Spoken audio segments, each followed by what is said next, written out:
I'm Kirk Cameron, and my partner Ray Comfort and I come to you tonight not as molecular biologists or as rocket scientists, but simply as an author and an actor, and we want to do two things that fly in the face of convention. One, we'd like to show you that the existence of God can be proven 100% absolutely without the use of faith. And secondly, as a former atheist myself, an evolutionist, I want to pull back the curtain and show that the number one reason many people do not believe in God is not because of a lack of evidence, but because of a theory that many scientists today consider to be a fairy tale for grown-ups. Thanks. I want to start off by thanking ABC, Kirk and Ray, and the audience for their participation and ears in a discussion of this magnitude. The Rational Response Squad was formed to respond to irrational claims, and the most widely held irrational claim our planet faces today are those offered by religion. Ray and Kirk have agreed to offer scientific proof that God exists without invoking faith or the Bible, and we're here to respond to those claims. When I look at a painting, how can I know there was a painter? Well, the painting is absolute 100% scientific proof there was a painter. You can't have a painting without a painter. I don't need faith to believe in a painter. All I need is eyes that can see and a brain that works. And as I said, you might say, well, that's not scientific. What you need is a controlled laboratory testing. It needs to be observed. Okay, we could put a dozen scientists in a laboratory and tell them to observe this painting. And I'm sure, after a while, they would come to the conclusion that there was a painter that painted the painting. We could repeat the experiment again and again, and they obviously come to the same conclusion. Why? Because the painting is absolute, observable proof there was a painter. And exactly the same applies with the existence of God. How do we know God exists? You can't see him, hear him, touch him, taste him, or smell him.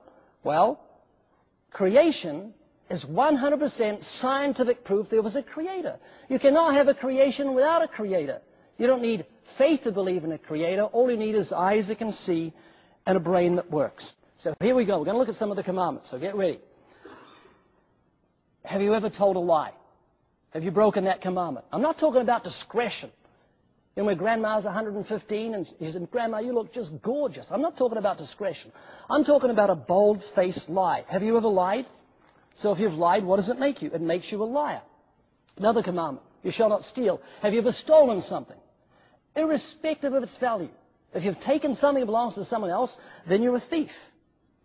Here's another commandment. You shall not take God's name in vain. Have you ever used God's name in vain?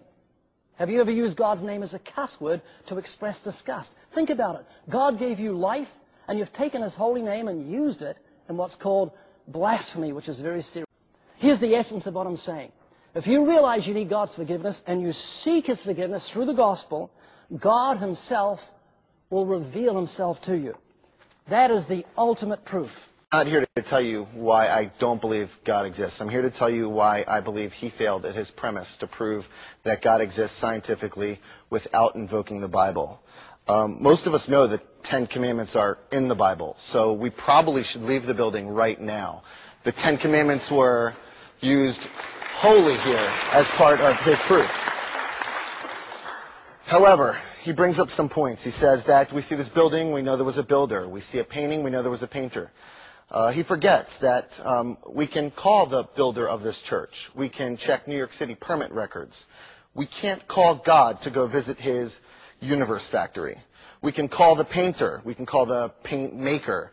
We can go to the car factory. But can Ray take us to God's factory to watch creation in action? He claims all creations must have a creator. There's just a huge gaping hole in this argument. It's so obvious. It really doesn't warrant an answer. But most simply put, if all creations need a creator, then what created God? And was that God's God? And was that God's God? Before this debate, Brian and I had a chance to talk on the phone. I called and we just talked about a couple of details, and I ended the phone conversation by saying, Brian, don't worry about anything. I'll be praying for you. And Brian laughed, and Brian said, that's it, Kurt. You pray for me, I'll think for you. And I thought... Science has a law. It's called the third law of thermodynamics, which shows us, and it's one of the most tested laws in science, that matter or energy can neither be created nor destroyed, that we always have the same amount of matter and energy. We could blow up this building, and while it would look completely different, there would be the exact same amount of matter and energy in the universe. That tells us scientifically, if we were to use a more scientific approach, that the components of our world today, our universe, have always existed. And we have real science to lend credence to that.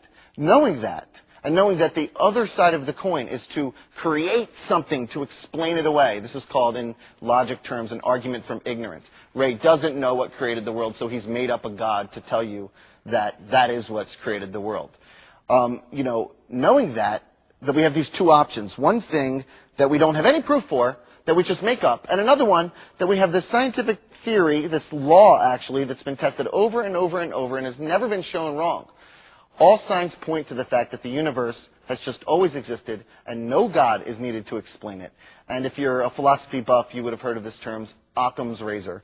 And Occam's razor tells us that the most simplest solution is the most plausible. And in this case, the simplest solution is no God. Okay, Brian, do you either want to respond to what he just said? No. You don't want to respond? No, Kurt, do you have anything to say? No, I think people can figure it out. But Brian's point that you have this philosophy about having a creator, but it breaks down at the point at which you talk about God. And that's fundamentally inconsistent with the argument that you're making. If you're going to keep going back to the beginning, you've got to go back all the way and say something's got to be infinite. You keep going back and saying, what made that? What made that? The universe is infinite. But you're going to say, who made the universe? If nothing. If God can be infinite, why can't the universe be infinite? Well, we believe that God is infinite, that He dwells in eternity, and that He's revealed the fact that He has created the universe by speaking it into existence. But why can't the universe be infinite if God can be infinite? And you were supposed to bring scientific proof that that's exactly what happened to support your belief, but we haven't seen a shred of it. We've given you